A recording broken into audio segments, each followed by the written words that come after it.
I'm Melissa. I'm Jam. And I'm a chemist. And I'm not. And welcome to Chemistry for Your Life. The podcast helps you understand the chemistry of your everyday life. So if this is one of your first times tuning in to Chemistry for Your Life, Melissa really is a chemist. She works as a chemist right now. She has her master's, and she's also a PhD candidate. So getting that PhD, which is that's relatively new info. And I really am not a chemist, which is very true. Of card carrying, not chemist. That's right. I am a chemist. I've studied chemistry. I teach chemistry right now, but I like to reiterate too that just because I am a quote expert, unquote, in my field, that doesn't mean I know everything, and it doesn't mean I can't make mistakes. So I work really hard to find references and make sure that all the information that I'm using is verified. But if anything ever comes up that it's not, I definitely am going to communicate that to you guys as fast as I can. So what it does mean, being an expert, is basically that I know a lot more about how much I don't know about a field. Right. So I think that, and I have a very good understanding of the basics in the field. So I'm equipped to go out and find information and then share it with you guys. So Jam, do you want to learn about the new information I found out about today? Oh, yes. I would love to. Please. Okay, well, as you know, I went to the dentist. I do know that. Yeah, it's been a little bit. It was a little while ago, and I found out that I had cavities. I was pretty sad. I've never had a cavity before. And so I went back this week to get them filled. Uh-huh. And the woman who helped with I guess it's a surgery or procedure, she was in school for dental hygiene, and she was so excited about teeth. And we were talking about everything that was going on. Uh-huh. And I realized that everything about my teeth is chemistry. Oh, okay. Because, so they went in and they drilled out the decayed part of my tooth, which is gross to talk about. And then they put something in, and then they put a light in my mouth. And I realized that that was probably a polymer. And the light probably put the energy in that it needed to solidify the polymer. Mm-hmm. Or to make the reaction happen to where it could polymerize a bunch of monomers, which we've talked about polymers and monomers before. Mm-hmm. That's not what this episode is about. But I was getting really excited while I was laying there getting all this stuff done to my teeth because everything is chemistry. Mm-hmm. So after we were done, she actually let me feel, we'll talk about this probably in another episode, but she let me feel the composite that they put in your mouth and then feel it after it had hardened. Mm-hmm. So I got to actually experience it. That was really cool. And then she told me that if I was really worried about cavities, I should get a fluoride mouthwash. Okay, so that is what we're going to talk about today. Fluoride mouthwash? A fluoride mouthwash. Sweet. Fluoride in general. One thing I remember is whenever this was in a group message where you shared about finding out that you had a cavity. And then a few of our friends were talking about, also not having cavities for a long time. And I just want to say, if you're someone out there like me who's had your share of cavities already, that's actually normal. The people who haven't are not. So just don't feel any shame. Rude. No, people just not feel any shame, Why can't it but be take normal care of your mouth both ways? Why can't we both be normal? People who have had cavities and people who have not.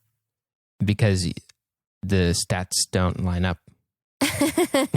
There's numbers. Well, anyway, yes, cavities are normal. And actually, well, this probably we don't have to talk about, but he talked a lot about how they now seal kids deep grooves in their molars because they are so prone to cavities no matter how good you brush. Nice. Yeah, see, it can happen. And we use our teeth. They're great tools. And that means that they get dirty or whatever. Sometimes need to be repaired. Well, let's talk about decay and how fluoride can prevent against it. Sweet. Yes, I don't know anything about this. I didn't know anything about it either. I knew that fluoride was an ion of an element of fluorine. And that was all I knew. And I'd heard that it helps your teeth. So, before we can talk about cavities and fluoride, we're going to have to talk about something else in chemistry, and that is called equilibrium. Okay. This is kind of an abstract concept, this whole concept I'm about to share with you. So I was a little worried and I practiced it out on my roommate, Nicole, and she said she got it. So I'm hoping you'll be able to also. Perfect. Okay. So we think about reactions as going from A plus B equals C, kind of. Mm-hmm. You mix these two things together and something new is formed. Okay. But in reality, reactions are made up of atoms, so that everything is moving around all the time. So sometimes a reaction is A plus B creates C, but then C breaks back down into A plus B, and then A plus B recombine to make C, and then C breaks back down to A plus B. So it's just going back and forth a lot. Because the atoms are all moving around. Okay. And when they're doing that at equal rates, that's known as equilibrium. Okay. Okay? So kind of meaning like there's always some A and B and there's always some C. Yeah, I think it has more to do with the rate at which they're forming and breaking up and not about the amounts of concentration, although I learned how to calculate equilibrium a long time ago, so I'm a little rusty on the details of that. Okay. But that's not the important part here.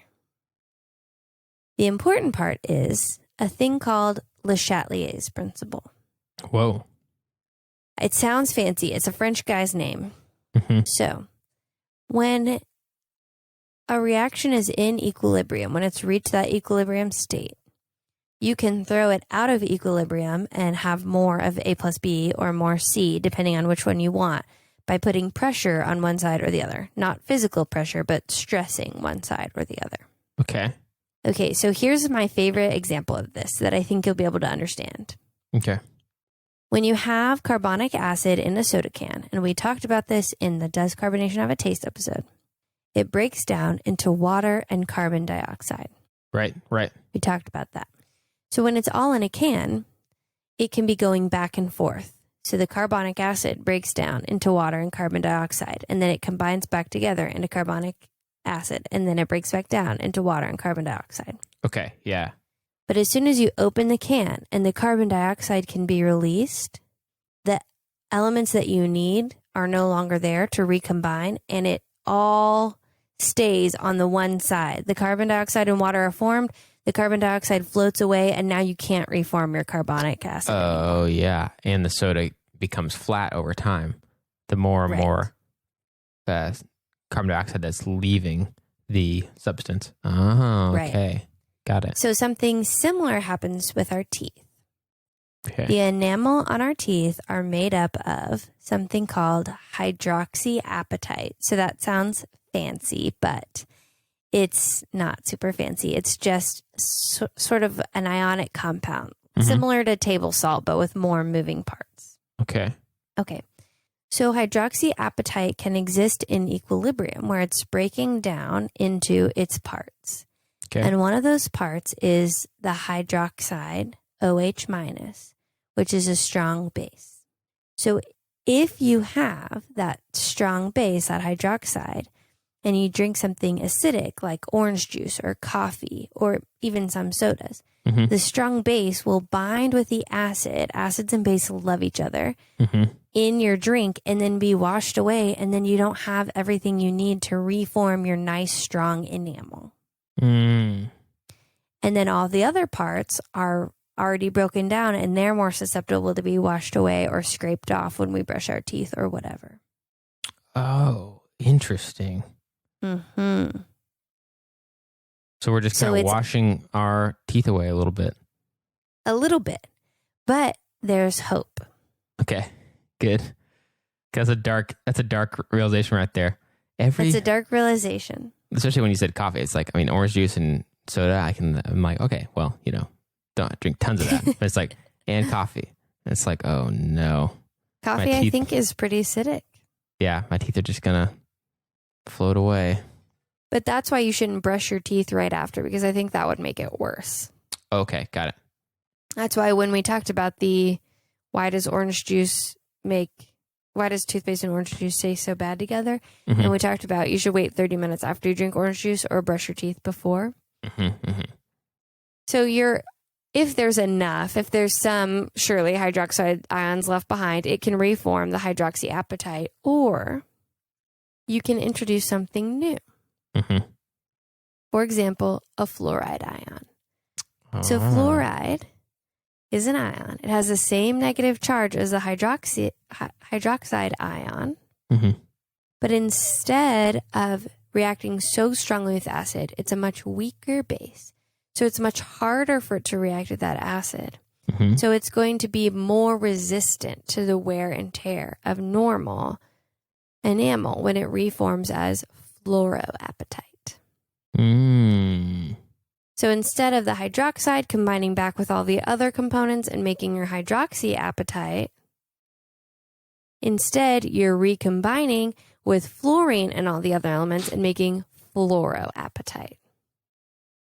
Fluoroapatite is very similar to hydroxyapatite, but it's just a little bit more resistant to the acid, and it helps to reform your enamel when there's been some wash away. Nice. And so it basically stays on your teeth.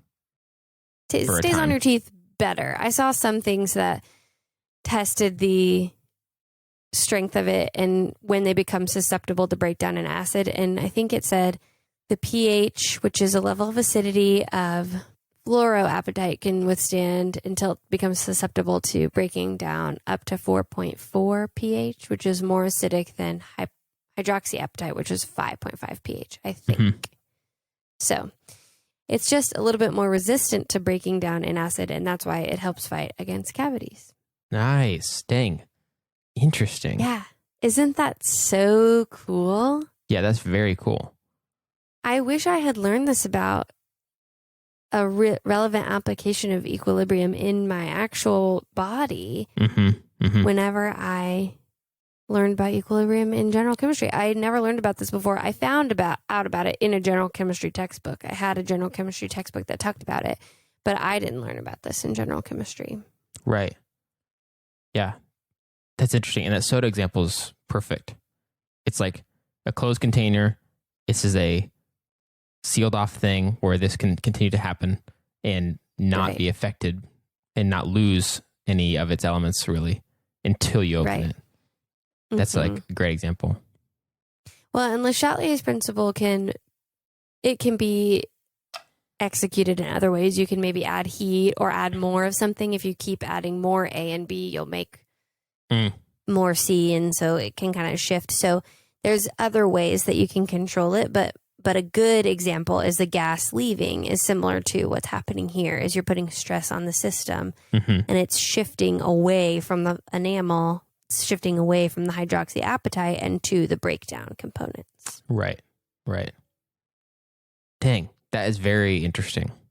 I was so excited. This was the basic concept I knew about, but I did not know about this application. So very cool. And big shout out to Destiny at my dentist's office because she sat and talked with me all about the ways to take care of my teeth. And it got me really excited to learn about the chemistry of dentistry. Yeah. It adds to the things that were like, there's been a lot of, kind of anatomy, biology sort of things that seem like they'd just be in those sciences, but then you realize a huge amount of it's also chemistry. Yeah, I was so excited. And I think we'll have to do another episode on the polymers and what's going on when you get your cavities filled. Yeah, I think that's interesting. Maybe we could wait until I go to the dentist soon, which I'm way overdue on, and I would have a number of cavities to tell you guys about. So that's it. That's what I learned about how fluoride helps protect your teeth against cavities and all of the chemistry behind it, which is very exciting. Dang, that's awesome. That's very interesting. Do you want me to take a crack at explaining it back to you? Yes, please do. Okay, so our teeth have these little, I guess you could say like bodyguards on them called enamel. And part of the bodyguards is the hydroxyapatite. Not the whole thing, right? I think, yeah, it's just a component. There's some other things, but the main mineral component is hydroxyapatite. And unfortunately, these bodyguards, like all of us, get hungry. So whenever we drink a soda or coffee or orange juice or something acidic, the hydroxyapatite likes acidic stuff because it's basic, correct? Correct. Well, the hydroxyapatite breaks up into different components because of its equilibrium. And one component is a very strong base. Okay. Known as hydroxide. Okay. So pretty big part of it, which is why why it has any effect at all. Because it can break down into it, and it likes, bases and acids like each other. And so it's like somebody walked by the bodyguards holding a hot, fresh, great smelling pizza. It's not like something that came and completely destroyed them, but it lured them away because it had a lot of things that it likes. Kind of. It's only one component. So it'd be more like the enamel is the army. And maybe the army breaks up into factions. And one faction really likes pizza. And so you're taking away that faction. Got it. Every few bodyguards are very tempted by pizza. Right. Mm-hmm. Okay. Which makes sense. Pizza's not everybody's thing. Right. But then it can't come back together to make a full army anymore. Right. There's all these spots, all these pieces that are gone now. Mm-hmm. So it can't recombine to its former glory. Right. So those wash away or walk off to get pizza. Mm-hmm. And they're gone, which leave our teeth vulnerable to attack. That's right. And when they're vulnerable to attack, we can get cavities. That's right. Which is some of that stuff, the cavity part specifically, and the fillings part or whatever. An episode for another day. Episode for another time, right. But then we have to find a way to get some bodyguards back in there to fill in the spots that are left in the whole army. Right. So when we use something like fluoride mouthwash, or I'm guessing also the kind of fluoride stuff that they give us at the dentist's office, it's not the exact same thing that we lost, not the exact same soldiers that we lost, but it is like it.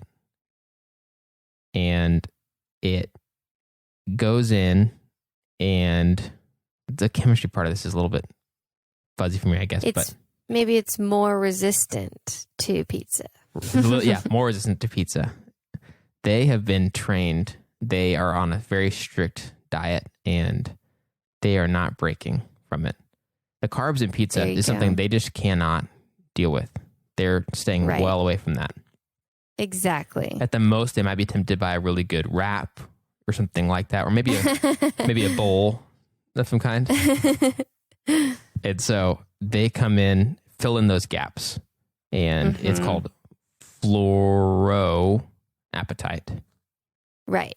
So you replace the hydroxyapatite with the fluoroappetite. And the molecular level, it's similar enough that our teeth can actually accept it, correct? So it's like... Correct. Similar enough, but actually a little stronger. Right. More resistant to acid, really. To acid specifically, right. And just to review the chemistry part of it, so hydroxyapatite breaks up into parts. It's, just so you know, it's some calcium ions, some phosphate ions, and one hydroxy ion. And if that hydroxy ion goes off, gets scooped up by acid, then you can't recombine to make the hypoxyapatite. And it's really susceptible to that. So when there's acid in our food or drinks, it gets sucked away.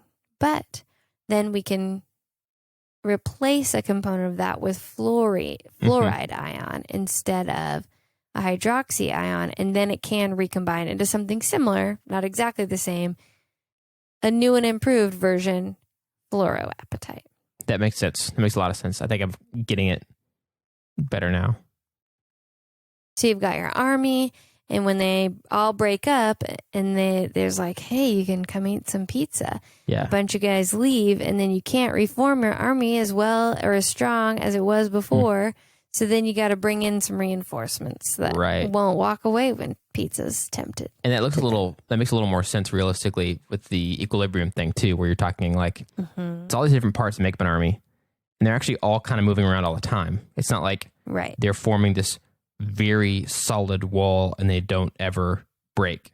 It's like they're kind of wandering around patrolling, and so that allows for these ions to have a chance to accidentally be tempted by some pizza because they're out on their own a little bit. They're not just always stuck together. Is that right? That's right. Nice. Okay. That analogy slowly snowballed into something that actually made more sense. I think it was good. I think that's a good way to think of it. And the big thing is that essentially when we introduce fluoride ions into our teeth's environment, the hydroxyapatite can be reinforced with fluoroapatite, which is a little bit less susceptible to breakdown. Now, here's a fun fact for you. Okay, yes, I love fun facts. One chemistry article talked about is in the American Chemical Society journal, one of the journals of the American Chemical Society, I'm not sure which, talked about how not only does fluoroapatite have a better resistance to acidic environments, but it also may allow bacteria to adhere less efficiently on surfaces coated with it. Oh. So it's possible that there's a double whammy. That's a new sort of emerging thing, but that's a possibility as well.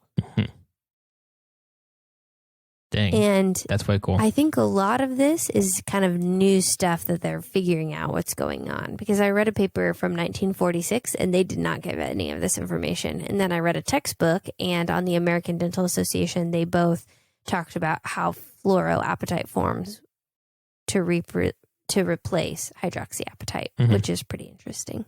Yeah. I think that's crazy. It'd be awesome if these things keep being discovered and then we get to a point where our teeth can be just totally bulletproof, you know? Right. Well, I think a lot of what they're doing now is using polymers and chemistry to reinforce our teeth to get close. But too much fluoride is not good for you because it can, I think, start to get into your bones and try to replace things in your bones too. So we don't want that. So there is a level at which too much fluoride is not good. So governments monitor the amount of fluoride in your drinking water to be at a safe amount. Got it. In some places, it's naturally in the drinking water. And if it is at too high of levels, it can be really dangerous. Interesting. So don't go drinking fluoride every day because you're trying to strengthen your teeth. Just use American Dental Association recommended and safe drinking water. That should be good to keep your teeth doing better and stronger. And I don't know how much there is, but there's fluoride in tea leaves naturally. So if you drink a ton of tea, you might be having a lot of fluoride as well. That's cool. Okay, well, that's it. That's our chemistry for today. I was really excited to share this with you, and I'm excited for all of the options now that we have with our dental chemistry of dentistry, stuff. So very, very interesting whole section of things. I'm sure that there's a lot to talk about there, but I'm excited about that. That's awesome. Very cool topic. Me too. Yay. Well, I think that's it in terms of the chemistry stuff for this week. This is a really fun one, so I'm glad we got to do it. But do you want to share something cool about your week, Jam? Absolutely. So this is a short one, which I'm sure people are like, yes, please. Yours have been so long, trying to tell us to budget, trying to tell us all this stuff. Talking about movies for a couple minutes, whatever.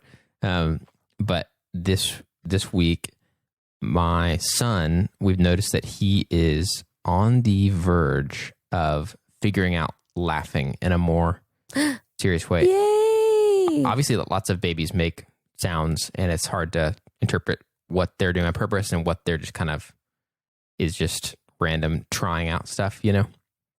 Yeah. And it's hard to tie it to actual reacting to something else. But we feel like he is getting to a point where he's about to start reliably laughing at things that bring him joy, or that he just thinks are funny, or just tickling, or whatever. Those kinds of things that are really these early impulses that they start to be able to form reactions to. So that's been really fun. We keep trying to get him to do it, and we'll get him to make sounds that are a little bit like laughing, and then we can't get him to do it again for like the whole rest of the day. Oh. And then the next day we might get a little more of a hint. So hopefully soon we'll be getting some very cute baby giggles that we can... And maybe we can get a cute audio clip of a baby giggle. Yes. If we can do it, we can line it up and maybe be recording when it happens. Yes, you just hold the mic in his face. Yeah. No, I mean, like, yeah, sometimes what's hard is like he'll do something cute and we weren't recording on our phone, or weren't taking a photo or video. So that's okay. You're in the moment. I always tell myself it's okay that I didn't capture that because I experienced it. Yeah. But if I do capture a baby giggle, I will share it with you guys. Yay. So that is mine. What about you, Melissa? Well, mine is about my, not my children, but my students. Nice. Because school started back this week. Yeah. So I was in person, which was a little scary. We tried to do masks, and I hand sanitize every second of the day and be really careful about what I'm touching and all of that. But I feel a lot better that everyone's wearing masks. I know that's a base level of precaution that really helps. Mm-hmm. So I've been in my classes this week, and it's been really nice and good. And I've been really tired because it's at 8 a.m. and that means I have to be ready to go at 8 a.m. Yeah. Which means I have to be up at 6, which is earlier than I'm used to. Yeah. But it's been kind of fun to get up and start my day well. It's been really hard to go to sleep on time, but it's been nice to have so much done by noon or whatever, you know? So that's been something I've been both enjoying and working on this week. So that's pretty exciting that school's back in and I've got my classes, everything set up, getting settled into the new school year. And that is always a good feeling to see how your schedule's shaking out and get everything in place and rolling. And so it's pretty exciting. School's back in. Dude, that's awesome. That is great. I'm sure it also feels, it's very different. I'm sure it's nice to have a little bit of normalcy of there being some in-person classes and stuff. And yes, having that. Definitely. There's always that like exciting back to school kind of feeling that right. gets you into a new mode or whatever. And I feel like that's probably even more important now than normal. Yeah, definitely. I'm very excited and feel really like it's a nice new leaf and feels like things are starting to go back to normal. So hopefully things stay good and we all stay safe and healthy and my students get a good learning experience this semester. Yeah. And I get a good learning experience this semester. I'm a student too. Yeah. Thanks so much, Jam, for coming and learning about fluoride this week. I was so excited to share it with you. And I kept myself from sharing about it in one of our group chats because I was so excited to share about it with you here. And thanks to all you listeners. We are so thankful for you. We love hearing from you guys, and we could not do this without you. And thank you, Melissa, for teaching all of us. And Melissa and I have a lot of ideas just like this for topics of chemistry in everyday life. But we want to hear from you. The ideas, the things that come up in your life daily that you wonder about, please share this with us on Gmail, Twitter, Instagram, or Facebook at Chem for Your Life. That's Chem, F-O-R, Your Life, to share your thoughts and ideas. If you'd like to help us keep our show going and contribute to cover the cost of making it, go to ko-fi.com/chemforyourlife and donate the cost of a cup of coffee. If you're not able to donate, you can still help us by subscribing on your favorite podcast app and rating and writing a review on Apple Podcasts. That also helps us to be able to share chemistry with even more people. This episode of Chemistry for Your Life was created by Melissa Collini and J.M. Robinson. References for this episode can be found in our show notes or on our website. J.M. Robinson is our producer, and we'd like to give a special thanks to A. Kiwasong and V. Garza, who reviewed this episode.